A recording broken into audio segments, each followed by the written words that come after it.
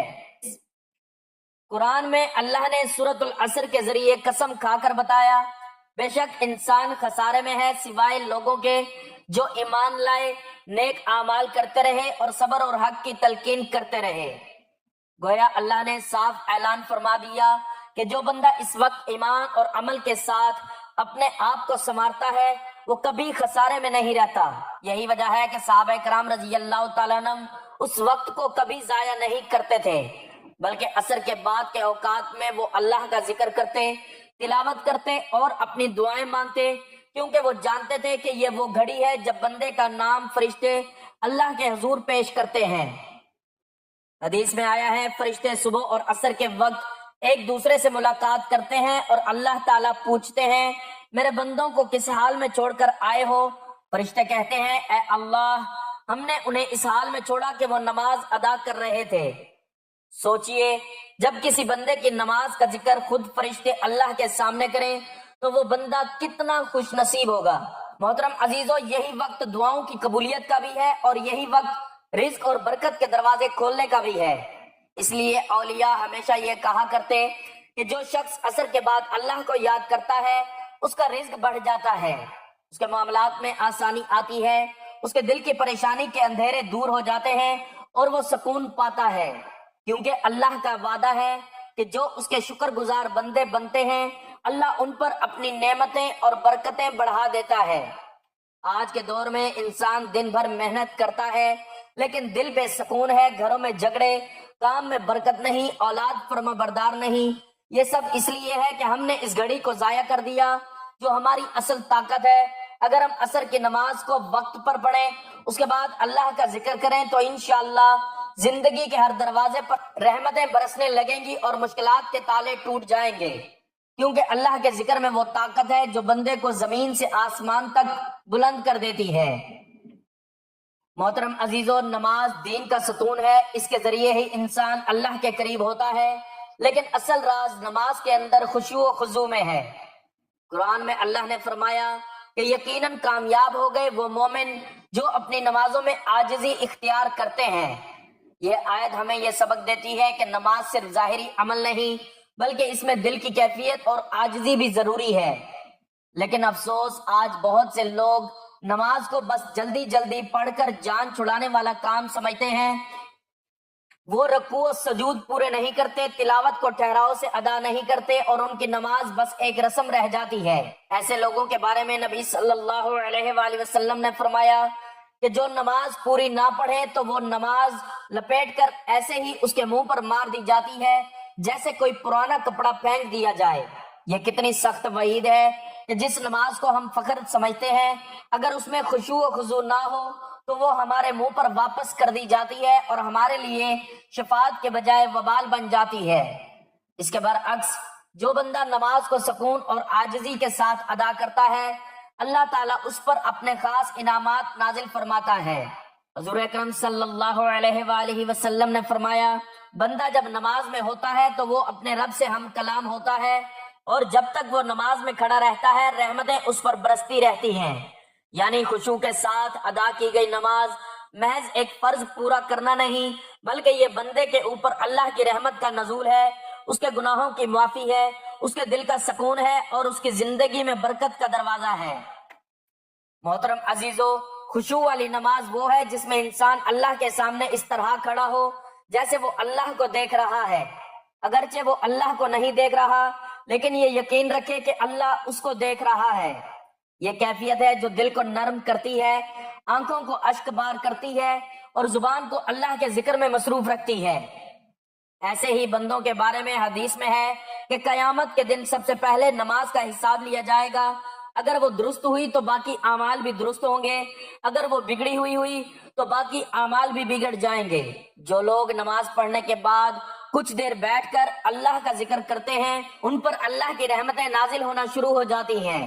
نبی اکرم صلی اللہ علیہ وآلہ وسلم نے فرمایا، جب بندہ نماز پڑھ کر اپنی جگہ بیٹھا رہتا ہے اور اللہ کا ذکر کرتا ہے تو فرشتے اس کے لیے دعا کرتے ہیں، اے اللہ اسے معاف کر دے، اے اللہ اس پر رحم فرما۔ اس کا مطلب یہ ہے کہ جو لوگ نماز کے بعد اللہ کے ذکر میں کچھ وقت گزار لیتے ہیں وہ نہ صرف فرشتوں کی دعا کے حقدار ہوتے ہیں بلکہ ان کی زندگی بھی اللہ کے رحم اور سکون سے بھر جاتی ہے۔ محترم عزیزو، یہ تسبیح جو کہ عصر کی نماز کے بعد خدا کی انوکھی تسبیح ہے، اس کو آپ نے اس طرح پڑھنا ہے کہ جو ہی آپ عصر کی نماز ادا کر لیں اس کے بعد کسی سے بات کیے بغیر وہیں پر بیٹھ جائیں، سب سے پہلے پیارے آقا صلی اللہ علیہ وآلہ وسلم پر درود پاک پڑھیں۔ آپ نے 3 مرتبہ درود پاک پڑھنا ہے اور جو درود پاک ہم نماز میں پڑھتے ہیں وہ درود پڑھ لیں، یعنی درود ابراہیمی۔ ایک مرتبہ ثواب کی نیت سے میرے ساتھ بھی درود پاک پڑھ لیں۔ اللہم صلی علی محمد وعلی آل محمد کما صلیت علی ابراہیم وعلی آل ابراہیم انک حمید مجید۔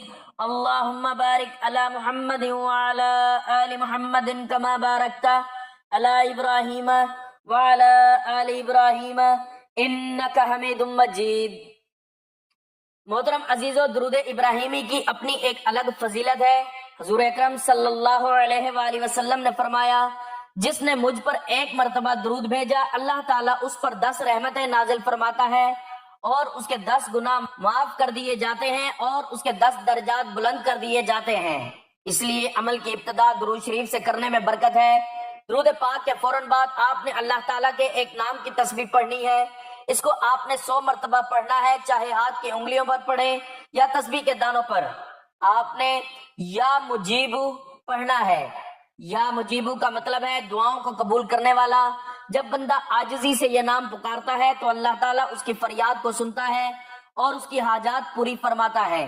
دنیاوی فائدہ یہ ہے کہ مشکل حالات آسان ہو جاتے ہیں، انسان کی زبان میں تاثیر آتی ہے اور دعائیں جلد قبول ہونے لگتی ہیں، اور اخروی فائدہ یہ ہے یہ بندہ اللہ کے مقربین میں شمار ہونے لگتا ہے۔ یا مجیبو 100 مرتبہ پڑھنے کے بعد محترم عزیزو آپ نے 3 مرتبہ سورۃ الکوثر پڑھنی ہے۔ یہ قرآن کی سب سے چھوٹی سورت ہے لیکن اس کے اندر بہت بڑے خزانے ہیں۔ بسم اللہ الرحمن الرحیم، انا اعطیناک الکوثر فصل لربک وانحر انا شأنیک هو الابتر۔ اس سورت کا معنی یہ ہے کہ اے نبی، بے شک ہم نے آپ کو کوثر عطا کی ہے، پس آپ اپنے رب کے لیے نماز پڑھیں اور قربانی کریں، بے شک آپ کا دشمن ہی بے نسل رہے گا۔ اس سورت کی فضیلت یہ ہے کہ اللہ نے اپنے حبیب کو جنت میں کوثر جیسی نہر عطا کی، اور جو بندہ اس سورت کو اخلاص کے ساتھ پڑھتا ہے اس کے رزق میں کشادگی ہوتی ہے، اس کی دعائیں قبول ہوتی ہیں اور وہ دشمنوں کے شر سے محفوظ رہتا ہے۔ اس کے فوراً بعد آپ نے خدا کی انوکھی تسبیح پڑھنی ہے جو کہ اللہ کی توحید کا سب سے عظیم کلمہ ہے۔ لا الہ الا اللہ وحدہ لا شریک لہ، لہ الملک ولہ الحمد یحیی ویمیت وہو علی کل شیء قدیر۔ اس کلمے کا مفہوم یہ ہے کہ اللہ کے سوا کوئی معبود نہیں، وہ اکیلا ہے، اس کا کوئی شریک نہیں، اس کے لیے بادشاہی ہے اور اس کے لیے تعریف ہے، وہی زندہ کرتا ہے، وہی مارتا ہے، وہ ہمیشہ زندہ ہے، اس کے ہاتھ میں تمام بھلائیاں ہیں اور وہ ہر چیز پر قدرت رکھنے والا ہے۔